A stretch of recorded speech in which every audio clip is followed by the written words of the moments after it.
Rain hammered relentlessly against the rusted tin roof of the abandoned garage.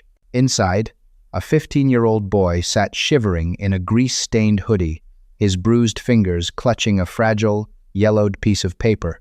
The beam of a dying flashlight illuminated the ink, revealing a truth so explosive it made the freezing temperature disappear. This document didn't just explain why his wealthy, respectable parents had ruthlessly thrown him out onto the streets like garbage just days before. It unraveled 15 years of a meticulously orchestrated lie. They thought they had silenced him. Instead, they had accidentally locked him inside the vault of their darkest secrets. To the outside world, the Caldwell family was the picture of New England aristocratic perfection. Harley Caldwell was a titan in commercial real estate, a man whose handshake could make or break a city's skyline. His wife, Sylvia, was the crown jewel of the local philanthropic scene, frequently photographed in designer gowns, handing oversized novelty checks to children's hospitals. But behind the towering wrought iron gates of their sprawling estate in Greenwich, Connecticut, the atmosphere was as cold as a morgue. For 15-year-old Leo Caldwell, home was not a sanctuary. It was a high-stakes corporate environment where he was the only failing asset. There were no family dinners filled with laughter. There were no warm embraces after a tough day at his prestigious private school. Instead, there were quarterly reviews. Harley would sit behind his massive mahogany desk, sipping a neat bourbon, and coldly dissect Leo's grades, his posture, and his choice of friends. "You are a Caldwell," Harley would say, his voice a low, gravelly baritone that left no room for argument. "Caldwells do not falter. Caldwells do not show weakness, and they certainly do not bring home a B- in AP Physics. You are an investment, Leo. Act like one." Leo had spent his entire life trying to earn a single, genuine smile from his parents. He ran track until his lungs burned, studied until his vision blurred, and stayed out of trouble. But there was always a disconnect, a lingering, unspoken tension in the house, as if Leo were a stranger renting a room rather than a son. Sylvia rarely looked him in the eye, and when she did, Leo often caught a flicker of something unreadable. Disgust? Resentment? Fear? He could never tell. The illusion shattered completely on a stormy Tuesday evening in late October. Harley and Sylvia were hosting a high-profile gala at a downtown hotel, leaving Leo alone in the echoing, cavernous house. The storm outside had knocked out the estate's primary Wi-Fi router, which was located in Harley's private study, a room strictly off-limits to everyone, including the housekeeping staff. Desperate to submit an assignment before midnight, Leo made a fateful decision. He quietly turned the brass doorknob of the study. Surprisingly, it clicked open. Harley, in his rush to leave for the gala, had forgotten to lock it. The study smelled of expensive leather, cigar smoke, and secrets. Leo crept toward the router on the bookshelf, but as he passed his father's desk, something caught his eye. A hidden floor, safe beneath the Persian rug, had been left ajar. Inside, a heavy, red, leather-bound ledger lay half pulled out, alongside a stack of manila folders. Curiosity, primal and undeniable, overpowered his fear of his father's wrath. Leo picked up the top folder. The label didn't have a corporate name on it. It had his. Leo, Asset Transfer, 2011. Heart-pounding, Leo opened it. It wasn't about his grades. It contained bank statements, trust fund documents, and legal decrees. But the names didn't make sense. The documents listed an offshore account in the Cayman Islands containing over $14 million, but the beneficiary wasn't Harley, it was Leo, and the original depositors were listed as Jonathan and Claire Sterling. Who were the Sterlings?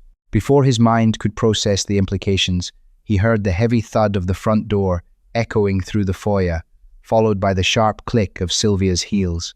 They were home early. Leo panicked. He tried to shove the folder back into the safe, but his trembling hands betrayed him. The heavy ledger crashed to the floor, papers spilling across the hardwood. "What the hell are you doing?" Leo froze. Harley was standing in the doorway, his tuxedo drenched in rain, his face twisted into a mask of pure, unadulterated fury. Sylvia stood behind him, her face draining of color as she saw the red ledger on the floor. "Dad, the Wi-Fi was out. I was just..." Harley crossed the room in 3 massive strides. He didn't yell. He didn't ask questions. He grabbed Leo by the collar of his shirt, lifting the 15-year-old completely off his feet. The sheer physical violence of the movement terrified Leo. Harley had been emotionally abusive, but never physically. "You snooping little parasite," Harley hissed, his spit hitting Leo's cheek. "Harley, the safe!" Sylvia shrieked, rushing forward to gather the papers. Did he read them? If he read them— "Shut up, Sylvia!" Harley roared, dropping Leo to the floor. Leo scrambled backward, gasping for air, staring at the man he had called his father. The look in Harley's eyes wasn't just anger, it was panic. It was the look of a predator whose trap had been discovered. "Dad, what is that money? Who are the Sterlings?" Leo pleaded, tears of confusion and terror streaming down his face. The question hung in the air, sucking the oxygen from the room. Harley and Sylvia exchanged a long, chilling look. It was a silent conversation that sealed Leo's fate. "Get his coat," Harley ordered his wife. "Harley, you can't just—" "I said get his coat," Harley bellowed. He grabbed Leo by the arm, hauling him up and dragging him down the long, opulent hallway. Leo kicked and struggled, his sneakers squeaking against the polished marble floor. "Stop! Where are you taking me? Dad, please!" Harley dragged him to the massive oak front doors, yanked them open to the howling storm, and threw Leo out onto the wet stone porch. Leo scraped his knees and palms as he landed hard. Sylvia appeared, tossing Leo's nylon school backpack out into the rain. It hit him in the chest. "You are no son of mine," Harley said, his voice terrifyingly calm against the backdrop of the thunder. "If you ever come back here, if you ever breathe a word of what you saw in that room to the police, I will make sure you disappear. Do you understand me? You are nothing." The heavy oak doors slammed shut. The deadbolt engaged with a heavy, metallic clack. Leo sat in the freezing rain, his knees bleeding, staring at the only home he had ever known. He was 15 years old. He had $32 in his pocket, a half-charged phone, and absolutely nowhere to go. The first night was a masterclass in human suffering. Leo walked for hours, the torrential rain soaking through his thin jacket, turning his bones to ice. Every passing car illuminated his pathetic figure, yet no one stopped. Greenwich was a town of high walls and private security. A wandering, drenched teenager was a problem for the police, not the residents. His phone died at 2:14 a.m. By 4 a.m., the cold had moved past the stage of shivering and settled into a deep, painful numbness. He needed shelter, or he was going to die of hypothermia. His mind raced through his options. Friends? Harley would ruin the parents of anyone who took him in. Police? Harley played golf with the chief of police. He needed a place completely off the grid. Then, a faint memory surfaced. When Leo was 10, he had ridden in the car with Harley to the industrial outskirts of Stamford. Harley had stopped in front of a dilapidated brick garage on a dead-end street. He had told Leo to stay in the car while he went inside to deal with a pest. Harley had returned 20 minutes later with a bloody knuckle and a grim satisfaction, muttered something about owning the dump now, and they never spoke of it again. It was a desperate shot, but it was all Leo had. It took him 3 hours to walk to the industrial district. The sun was just beginning to rise, casting a bleak grey light over the rusted chain-link fences and abandoned factories. He found the street Miller Avenue, and there, at the very end, stood the garage. It was a miserable structure. The brick was crumbling, the windows were boarded up with rotting plywood, and a faded, peeling sign above the rolling metal door read, "Sterling Automotive." Leo stopped dead in his tracks. Sterling, the name from the file. His heart pounded a frantic rhythm against his ribs. He approached the side door. The padlock was thick and rusted shut, but the wooden door frame itself was completely rotten. With a desperate burst of adrenaline, Leo threw his shoulder against the door. Once, twice. On the third hit, the wood splintered, and the door gave way, sending Leo tumbling into the pitch-black interior. He scrambled to his feet, coughing as a cloud of ancient dust, and the sharp smell of motor oil hit his lungs. As his eyes adjusted to the gloom, he saw his new home. The garage was cavernous and utterly abandoned. Cobwebs hung like tattered curtains from the rafters. In the center of the concrete floor sat the rusted shell of a 1969 Mustang, stripped of its tires and engine. Workbenches lined the walls, littered with rusty tools and empty oil cans. It was freezing, filthy, and terrifying, but it was dry. Leo collapsed into the back seat of the gutted Mustang. The cracked leather offered no warmth, but it was out of the wind. He pulled his knees to his chest, wrapping his arms around himself. And finally, the dam broke. He sobbed until his throat was raw, mourning the loss of a life that he now realized had been entirely fabricated. The next 2 weeks were a blur of starvation and survival. Leo learned quickly that pride had no place on the streets. By day 3, his stomach cramps were so agonizing he felt like he was being stabbed. He began sneaking behind a local grocery store at night, diving into the dumpsters to salvage bruised apples, discarded bread past its expiration date, and half-empty bottles of water. He learned how to insulate his clothes with crumpled newspapers he found in the trash. He learned to sleep with a heavy iron wrench in his hand, terrified that the drug addicts who occasionally wandered down Miller Avenue would break into the garage. But the physical toll was nothing compared to the psychological torment. Every night, huddled in the freezing Mustang, his mind spun in circles. Why did they throw me away? Who are the Sterlings? Why did Harley own this garage? He tried to go to a public library to use the computers, but without an ID or a library card, he was shooed away by a security guard who took one look at his filthy clothes and unwashed hair. He was a ghost, a 15-year-old boy wiped from existence. By the end of the second week, a fierce, burning anger began to replace Leo's sorrow. He wasn't going to just fade away and die in this concrete tomb. Harley and Sylvia wanted him gone because of whatever was in that red ledger. And if this garage was tied to the name Sterling, there had to be a reason Harley kept it. Harley Caldwell never kept a property that didn't serve a purpose. Leo decided he was going to tear the garage apart. It started on a Tuesday, exactly 15 days after he had been kicked out. The weather had taken a turn for the worse, dropping into the low 30s. Snow was threatening to fall. To keep his blood pumping and stave off the freezing temperatures, Leo began systematically dismantling the garage.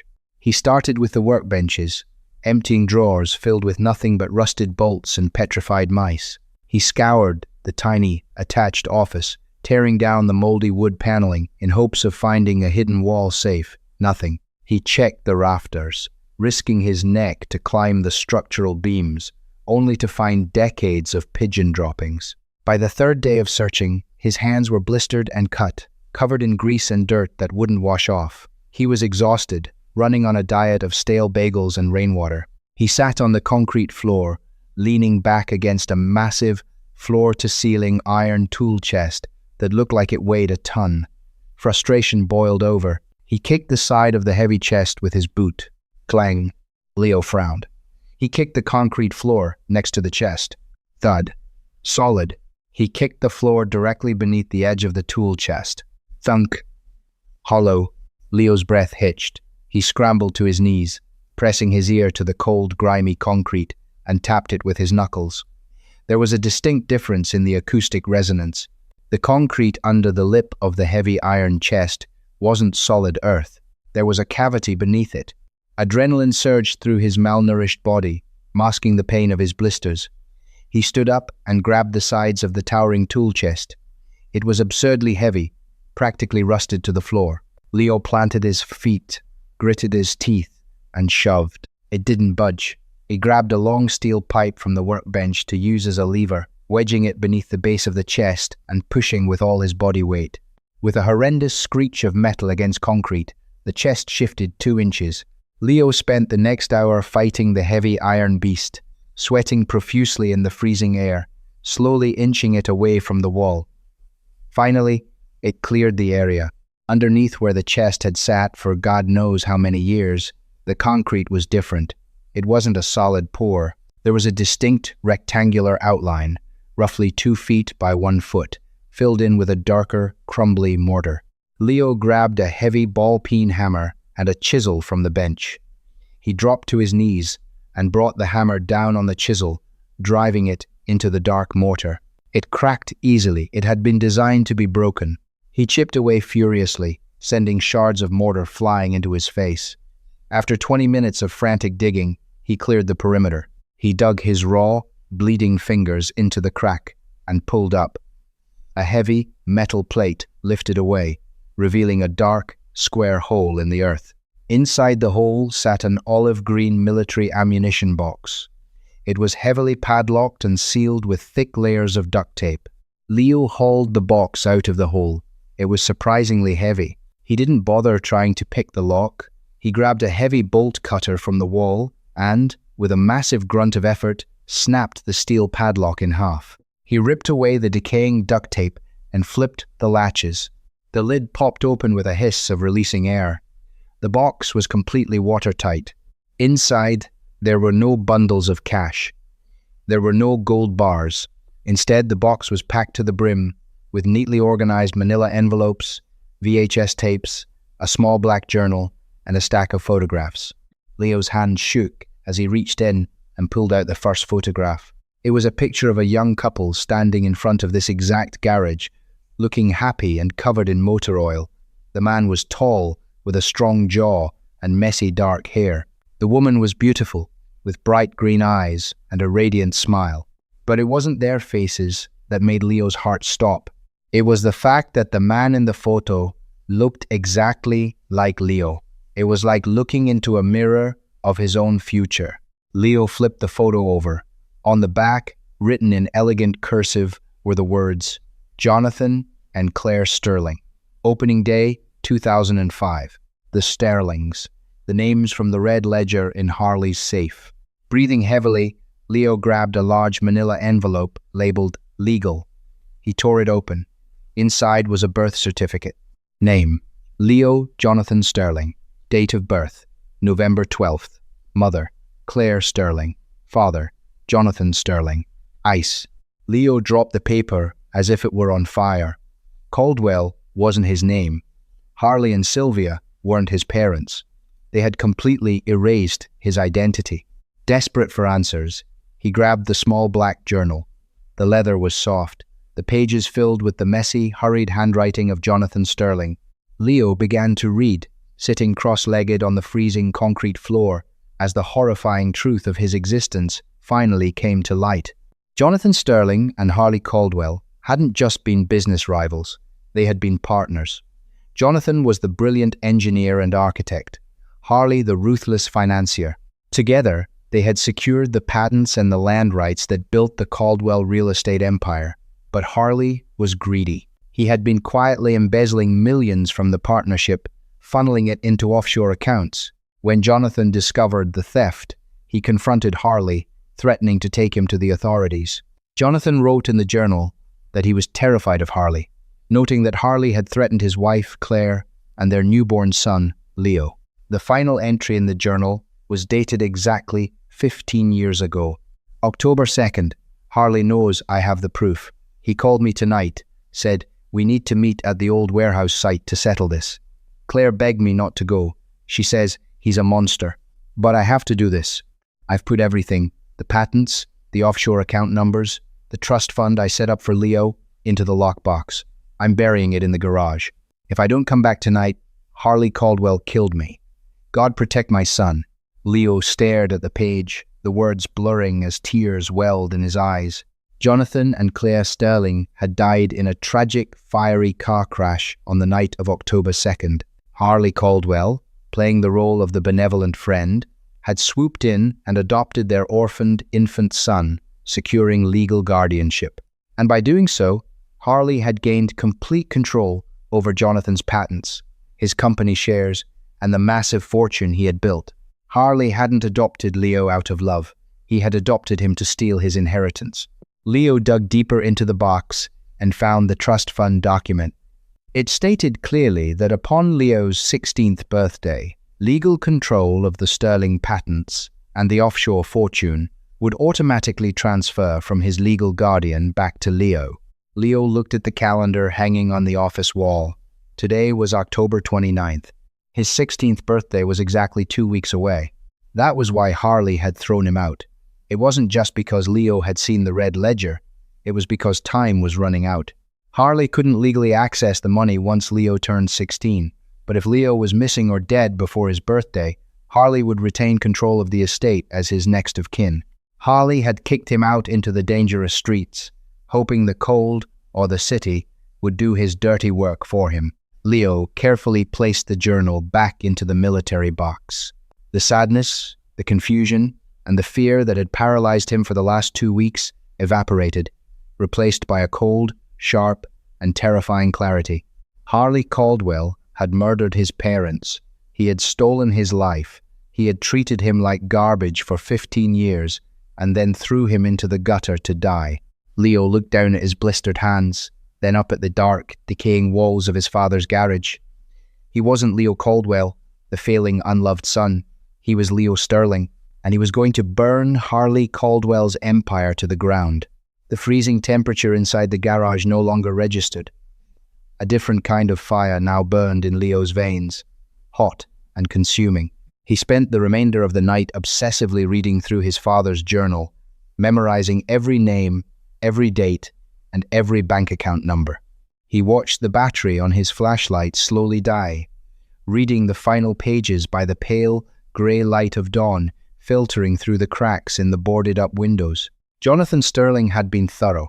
He knew Harley Caldwell was a dangerous predator, and he had meticulously documented the money trail. But one entry near the back of the journal caught Leo's attention. It was heavily underlined. "I cannot trust the local police. Harley plays golf with the chief. If something happens to Claire and me, the only man who can decode the Cayman shell companies and stand up to Caldwell is David Harrison. He's the only honest lawyer left in this state." Taped to the adjacent page was a faded business card. David Harrison, corporate law and whistleblower protection, New Haven. Leo knew he couldn't fight a billionaire real estate mogul alone. He was a starving, dirty, 15-year-old kid. If he walked into a police station with a box of old papers, Harley's lawyers would have him committed to a psychiatric ward before sunset. He needed David Harrison. Leaving the military box safely buried beneath the concrete and replacing the heavy iron tool chest, Leo grabbed the journal and slipped out into the freezing morning air. He had a mission. Getting to New Haven without a dime to his name was a brutal exercise in stealth. Leo walked 3 miles to the local train station, slipping through a broken turnstile and boarding a northbound commuter train just as the doors clamped shut. He locked himself in the cramped, foul-smelling bathroom for the entire hour-long journey, holding his breath every time the conductor's heavy footsteps passed by the door. When he finally emerged onto the streets of New Haven, the reality of the faded business card set in. The address was over a decade old. It took him 4 hours of walking and asking reluctant strangers for directions to find the building. It wasn't a gleaming glass law firm. It was a rundown brick tenement above a failing laundromat. The name Harrison was barely legible on a rusted mailbox in the vestibule, pointing to apartment 3B. Leo climbed the creaky, urine-scented stairs, his heart pounding a frantic rhythm. He raised his bruised, grease-stained knuckles and knocked on the peeling green door. Silence. He knocked again, harder this time. "I told you the rent is coming on Friday," a gruff, irritated voice barked from inside. Heavy footsteps approached, locks disengaged, and the door swung open. Standing in the doorway was a man in his late 50s. He wore a rumpled, stained dress shirt and suspenders. His hair was thinning and unkempt, his face lined with deep, permanent exhaustion, and a glass of amber liquid rested loosely in his right hand. He looked at the filthy, shivering teenager on his doorstep with extreme annoyance. "I don't buy magazines, and I don't give to charity. Beat it, kid." Harrison went to slam the door, but Leo jammed his boot into the frame. The pain shot up his leg, but he didn't flinch. "I'm not selling anything," Leo said, his voice raspy from disuse and the cold. "My name is Leo. Jonathan Sterling was my father." The glass of whiskey slipped from David Harrison's fingers, shattering against the cheap linoleum floor. The amber liquid pooled around his shoes, but the older man didn't even blink. The blood drained entirely from his face as he stared at Leo. He looked past the dirt, the bruised cheekbones, and the overgrown hair. "Dear God," Harrison whispered, his voice trembling. "You have his eyes. You look exactly like him." He grabbed Leo by the arm, yanked him inside, and quickly deadbolted the door, peering out the peephole as if expecting a SWAT team to be waiting in the hall. "How are you alive?" Harrison demanded, pacing the cramped, cluttered apartment. "The news, the police. They said you were adopted by Harley Caldwell. I tried to get custody. I tried to launch an investigation into the crash. But Caldwell had me disbarred. He planted evidence, destroyed my reputation, and threatened to have me killed if I didn't drop the Sterling case." Leo pulled the black leather journal from his coat and placed it on the cluttered coffee table. "Caldwell didn't adopt me out of the goodness of his heart. He did it to steal my inheritance. And 2 weeks ago, he threw me out onto the street to die because my 16th birthday is coming up." Harrison's eyes went wide. He lunged for the journal, flipping through the pages, recognizing Jonathan's handwriting instantly. As he read, the broken, defeated demeanor of a disbarred lawyer vanished. A dangerous, sharp intelligence sparked back to life in his eyes. "The patents," Harrison muttered, tapping his forehead. "Caldwell's entire empire, the new Stamford high-rises, the smart glass technology, it's all built on Jonathan's stolen patents. The trust fund stipulates that on your 16th birthday, you become the majority shareholder of Caldwell Enterprises. You own him, Leo. You literally own the man." "My birthday is November 12th, Leo said flatly. "That's 5 days from now." "And Caldwell needs you to vanish before then," Harrison said, pacing faster. "If you are reported missing and presumed dead before the transfer date, he retains perpetual guardianship of the assets. He threw you out with nothing, assuming the winter elements or the streets would finish you off. No blood on his hands." "I have the proof," Leo said, his voice hard. "I have bank statements, birth certificates, and VHS tapes. They're buried in my father's old garage." Harrison stopped pacing. He looked at the dirty, exhausted teenager sitting on his worn-out sofa. He saw the trauma, but more importantly, he saw the unyielding steel underneath it. "We need that box, Leo, but we can't just hand it to the police. Caldwell owns the district attorney. He'll make the evidence disappear, and then he'll make us disappear." Harrison walked over to a calendar pinned to the wall. He circled a date in thick red marker, November 11th. "Tomorrow night, Harley Caldwell is hosting the Caldwell Philanthropic Gala at the Greenwich Country Club. He's inviting the governor, the mayor, and 300 of the wealthiest investors on the East Coast to unveil his new billion-dollar smart city project, a project funded entirely by your father's stolen money." Harrison looked back at Leo, a feral grin slowly spreading across his face.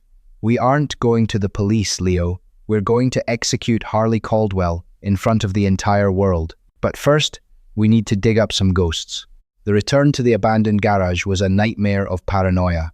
Harrison had borrowed a rusted 2004 Honda Civic from a neighbor, and they drove back to Stamford under the cover of darkness. The freezing rain had returned, turning the industrial district into a bleak, reflective wasteland. As they turned onto Miller Avenue, Harrison suddenly slammed on the brakes, killing the headlights. "Get down," Harrison hissed, shoving Leo's head below the dashboard. Leo peered through the bottom of the windshield. Parked directly in front of Sterling Automotive were 2 sleek black SUVs with heavily tinted windows.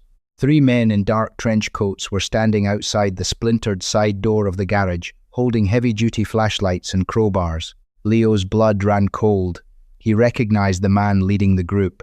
It was Silas, Harley Caldwell's head of corporate security, a polite title for a ruthless fixer. "Harley realized leaving you to die naturally was too much of a gamble," Harrison whispered, his knuckles white on the steering wheel. "He sent a cleanup crew to find your body. If they don't find you, they're going to tear that place apart looking for clues." Leo's heart hammered against his ribs. The military box was buried under the tool chest, but he hadn't fully sealed the mortar. A thorough sweep would definitely reveal the false floorboard. If Silas found the box, it was over. His parents' legacy would be destroyed forever. "We have to get in there," Leo urged, his hand gripping the door handle. "Are you insane?" Harrison snapped, pulling him back. "Those men are armed. They kill people for a living. If they get that box, my parents died for nothing. My dad left that for me." Leo's voice broke, the desperation clawing at his throat. Suddenly, a loud crash echoed down the street. Silas and his men had kicked the rusted metal rolling door of the garage, trying to force it off its tracks. "They're going to make noise," Harrison muttered, his eyes darting around the street. Okay, listen to me. I'm going to pull the car around to the alleyway behind the building. There's a ventilation window near the roofline. I can boost you up. You have exactly 3 minutes to get that box and get out before they breach the main doors. If they see you, Leo, they will shoot you. Do you understand?" Leo nodded, his jaw set. Harrison whipped the Civic down a parallel side street, navigating the trash-filled alleyway behind the garage. He parked against the brick wall. Leo scrambled onto the hood of the car, then onto the roof. Harrison climbed up behind him, hoisting Leo by his boots until his hands grasped the ledge of the rusted ventilation grate. With a surge of adrenaline, Leo kicked the grate inward. It fell to the concrete floor inside with a dull clatter, masked by the sound of Silas's men bashing the front door. Leo squeezed through the narrow opening, dropping 10 feet down onto a stack of rotting tires. The garage was pitch black, save for the beams of Silas's flashlights bleeding through the cracks in the front door. "Break the lock! Hurry it up!" Silas's muffled voice barked from outside. Leo sprinted silently across the concrete, dropping to his knees beside the heavy iron tool chest. He didn't have the leverage bar this time. He shoved his shoulder against the iron, gritting his teeth, straining until he thought his spine would snap. The metal groaned, sliding just enough to expose the cracked mortar. He dug his bleeding fingers into the floorboard, ripping the metal plate away. He grabbed the heavy handle of the military lockbox and yanked it out of the earth. Crash. The front rolling door finally gave way, flying upward with a screech of tortured metal. 3 powerful flashlight beams pierced the darkness, sweeping across the gutted Mustang. "Fan out. Check the back office," Silas commanded, stepping into the garage. "If the kid is hiding here, end it." Leo froze, kneeling behind the tool chest, clutching the heavy box to his chest. The beam of a flashlight swept over the wall just inches above his head. He held his breath, his lungs burning, pressing himself completely flat against the freezing concrete. Footsteps approached. Heavy, deliberate combat boots. One of the men was walking directly toward the tool chest. Thump, thump. Leo closed his eyes. This was it. He braced himself to run, knowing he wouldn't make it halfway to the window. Suddenly, the screech of tires echoed from the alleyway. The wail of a police siren, a cheap aftermarket siren rigged to a megaphone, blared through the night air. "Cops!" one of the men yelled. "Damn it," Silas cursed. "Burn it. Burn the whole place down. Leave no trace." Leo heard the unmistakable splash of a heavy liquid hitting the concrete, followed by the overpowering stench of gasoline. A second later, a brilliant, blinding whoosh of orange light erupted. The heat hit Leo instantly. "Move. Let's go." The heavy footsteps retreated, and the SUVs screeched away from the front of the garage. Flames were already licking the walls, catching on the old motor oil soaked into the concrete floor. The thick, toxic black smoke of burning tires began to fill the air. Coughing violently, Leo hauled the heavy lockbox up and sprinted for the back wall. He scrambled up the stack of tires, his eyes watering, gasping for oxygen. Harrison's arms reached down through the ventilation hole, grabbing the collar of Leo's coat. With a massive heave, he hauled the boy out into the freezing rain, just as the interior of the garage became a raging inferno. They collapsed onto the roof of the Civic, gasping for air. Leo clutched the green lockbox tightly against his chest, watching the flames completely consume the only shelter he had known. Harley Caldwell had just destroyed the last physical remnant of the Sterling family. But as Leo looked down at the box in his hands, a grim smile touched his lips. Caldwell had burned the building, but the truth was safe. "Are you okay, kid?" Harrison gasped, wiping soot from his forehead. "I'm fine," Leo coughed, his eyes locking onto the New Haven lawyer. "Let's go ruin my father." The safe house was a dilapidated motel room on the outskirts of New Haven, paid for in cash by Harrison. The air was thick with the smell of stale coffee and ozone as they huddled around a bulky, obsolete VHS player Harrison had managed to procure from a local pawn shop. Inside the green military box, they had found the smoking gun. It wasn't just a ledger of offshore accounts. It was a physical VHS tape labeled Office Security. Act 1. Leo held his breath as Harrison pressed play. The screen flickered, tracking lines, distorting the image before settling on a grainy, black-and-white view of Jonathan Sterling's old engineering office. Jonathan was standing behind his desk, looking stressed. Suddenly, the office door flew open.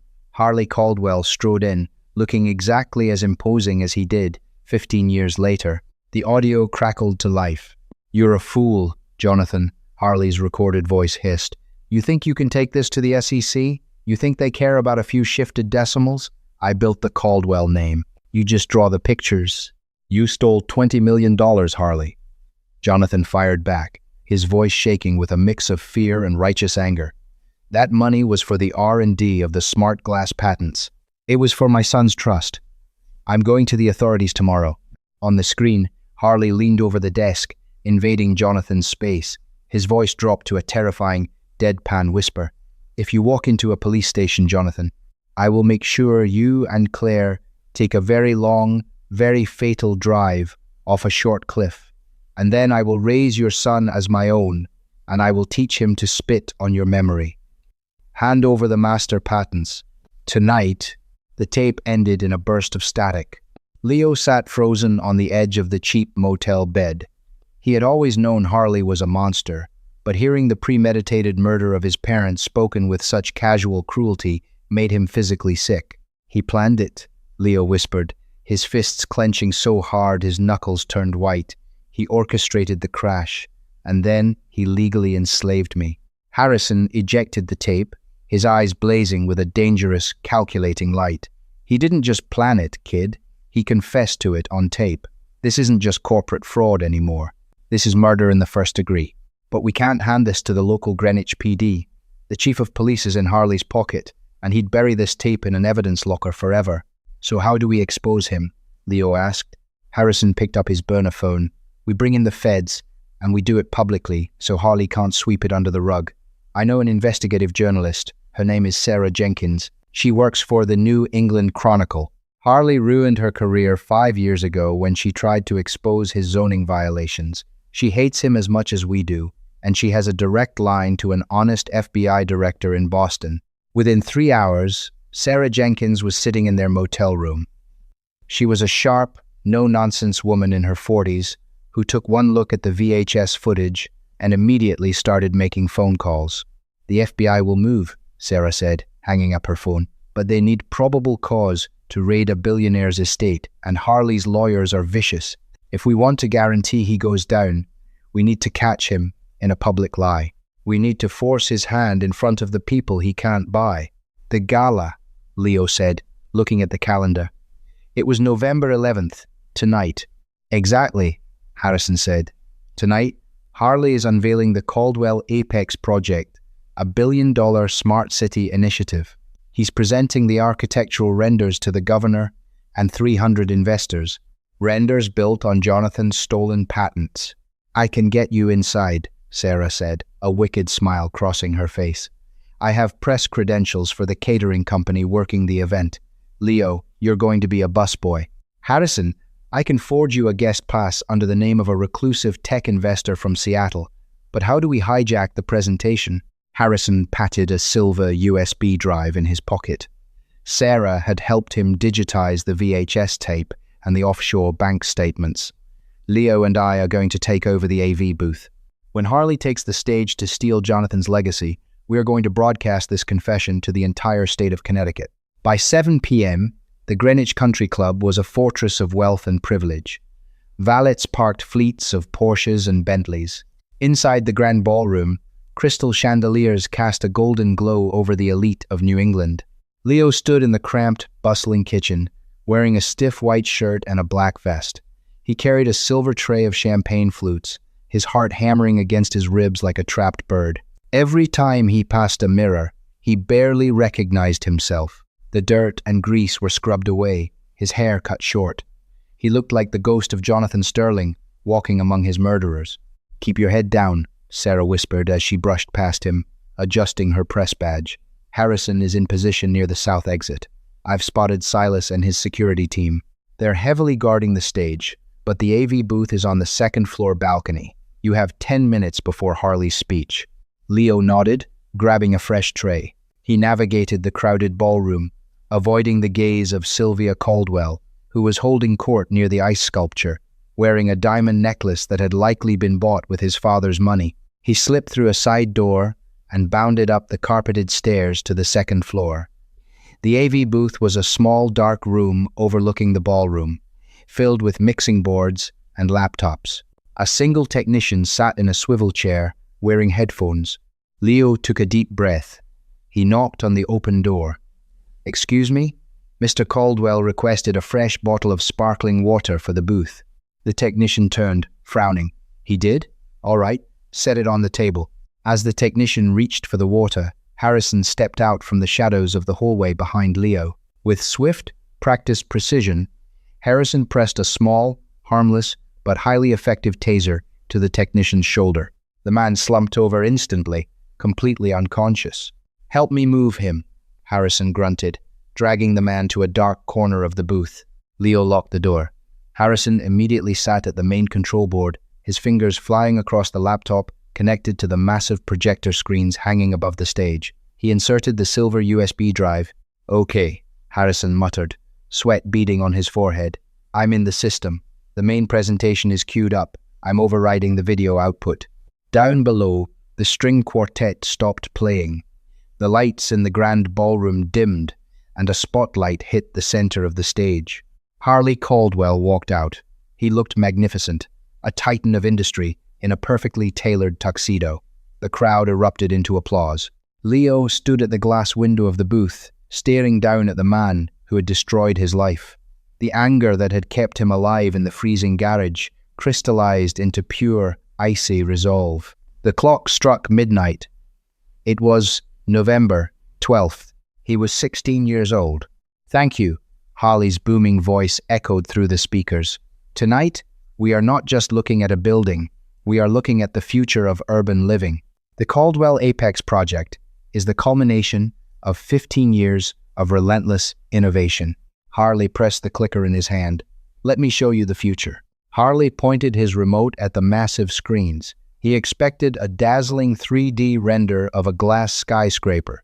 Instead, the screens flickered violently. A loud burst of static shrieked through the multi-million-dollar sound system, making several investors cover their ears. "Apologies, ladies and gentlemen. A slight technical difficulty," Harley said smoothly, though his jaw tightened. He clicked the button again. The screens didn't show a building. They showed a grainy, black-and-white office. They showed Harley Caldwell, 15 years younger, leaning over a desk. The audio boomed through the ballroom, crystal clear. "I will make sure you and Claire take a very long, very fatal drive off a short cliff. And then I will raise your son as my own, and I will teach him to spit on your memory." A collective gasp sucked the oxygen out of the room. 300 of the most powerful people in the state stared at the screens in absolute, horrified shock. The governor dropped his champagne glass. It shattered on the marble floor. Sylvia Caldwell let out a sharp, panicked cry, covering her mouth. Harley's face drained of color. The mask of the benevolent billionaire shattered. "Turn that off," he roared into the microphone. "Security! Cut the power!" Silas and 3 armed guards began sprinting toward the stairs leading to the balcony. "Harrison, they're coming," Leo yelled, watching Silas draw a weapon. "Let them come," Harrison said grimly, pressing another button. The screen switched from the video to a massive, high-definition slideshow of bank records. The documents clearly showed the embezzlement from Jonathan Sterling, the fraudulent shell companies, and the forged trust fund documents. Suddenly, the main doors of the ballroom burst open. "FBI! Nobody move!" A dozen federal agents in tactical gear flooded the room, their weapons drawn. Sarah Jenkins had timed it perfectly. The local Greenwich police were nowhere to be found. This was a federal raid out of Boston. Chaos erupted. Wealthy investors scrambled toward the exits, only to be blocked by agents. Silas, halfway up the stairs, saw the FBI and made a split-second mercenary calculation. He dropped his weapon and put his hands on his head, abandoning Harley instantly. Harley Caldwell stood frozen on the stage, the spotlight still tracking him. He looked like a trapped animal. He backed away from the podium, his eyes darting frantically for an escape route, but two FBI agents were already climbing the stage steps, pulling out handcuffs. "Harley Caldwell, you are under arrest for federal wire fraud, embezzlement, and suspicion of murder," the lead agent barked, slamming Harley face first onto the podium. At that moment, the door to the AV booth clicked open. Leo walked out onto the balcony, stepping into the light. He looked down at the stage.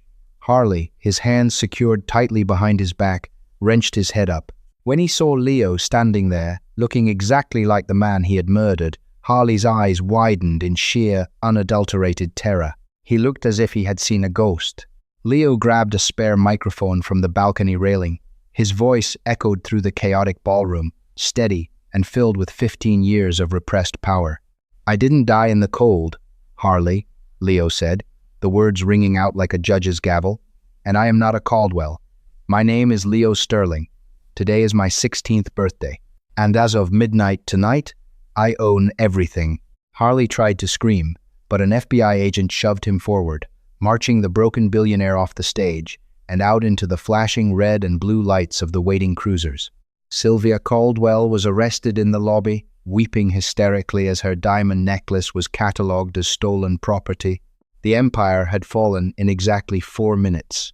Months later, the spring sun shone brightly over a quiet, beautiful cemetery in upstate New York. Leo stood before 2 pristine marble headstones that read, "Jonathan and Claire Sterling, beloved parents." He wasn't wearing a grease-stained hoodie anymore. He wore a sharp, tailored suit. David Harrison stood a few feet behind him, holding a briefcase. Harrison was no longer a disgraced drunk. He was the chief legal counsel for Sterling Innovations, which had rapidly reclaimed all its stolen assets and patents. Harley and Sylvia were facing life in federal prison without the possibility of parole. The Caldwell name was entirely erased from the Stamford skyline, replaced by the true architect of its greatness. Leo knelt down, placing a bouquet of white lilies between the 2 graves. He reached into his jacket pocket and pulled out the small black journal he had found in the rusted garage. He placed his hand on the cool marble. "We did it, Dad," Leo whispered, a genuine smile touching his face for the first time in his life. "We took it all back." He stood up, taking a deep breath of the fresh spring air. He had lost 15 years to a lie, but he had the rest of his life to build the truth. He turned and walked down the green hill, stepping out of the shadows and into his future. What a truly explosive journey of survival and justice. Leo's story proves that the truth can be buried, but it can never be destroyed. From freezing in an abandoned garage to dismantling a corrupt billionaire's empire on his 16th birthday, Leo showed us that true strength is inherited through love, not stolen through greed. Harley Caldwell thought he could erase the Sterling name, but all he did was create the very force that brought him down.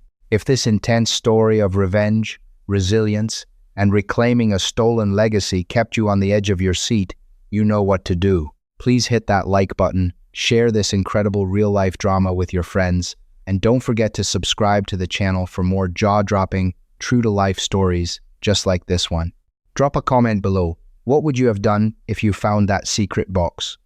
See you in the next video.